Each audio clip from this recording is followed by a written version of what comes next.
নমস্কার, ভরপুর বাঙালিয়ানা রান্নাঘরে আজকের রেসিপি কলমি শাক দিয়ে রুই মাছের জিরে আদা বাটার ঝোল। প্রথমে একটা পাত্রের মধ্যে কেটে ধুয়ে রাখা রুই মাছগুলোর মধ্যে পরিমাণ মতো হলুদ ও স্বাদ মতো লবণ দিয়ে ভালো করে মাখিয়ে নিতে হবে। এবার উনুনে কড়াই বসিয়ে সর্ষের তেল গরম করতে দিয়ে এক এক করে রুই মাছগুলোকে ছেড়ে এপিট ওপিট উল্টে লাল লাল করে ভেজে নিয়ে একটা পাত্রে তুলে নেব। এবার এই তেলের মধ্যে কেটে রাখা পটল ও আলু দিয়ে ভালো করে ভেজে নিয়ে তার মধ্যে কলমি শাকগুলো দিয়ে আরও কিছুক্ষণ নাড়িয়ে নিয়ে তাতে পরিমাণ মতো লবণ ও পরিমাণ মতো হলুদ গুঁড়ো দিয়ে একবার দুবার নাড়িয়ে নিয়ে জল ঢেলে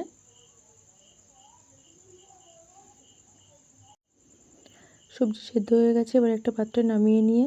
ওই কড়াইতে সর্ষের তেল গরম করতে দিয়ে তার মধ্যে 5 ফোড়ন দিয়ে আদা জিরে কাঁচা লঙ্কা বাটা দিয়ে ভালো করে ভেজে নিয়ে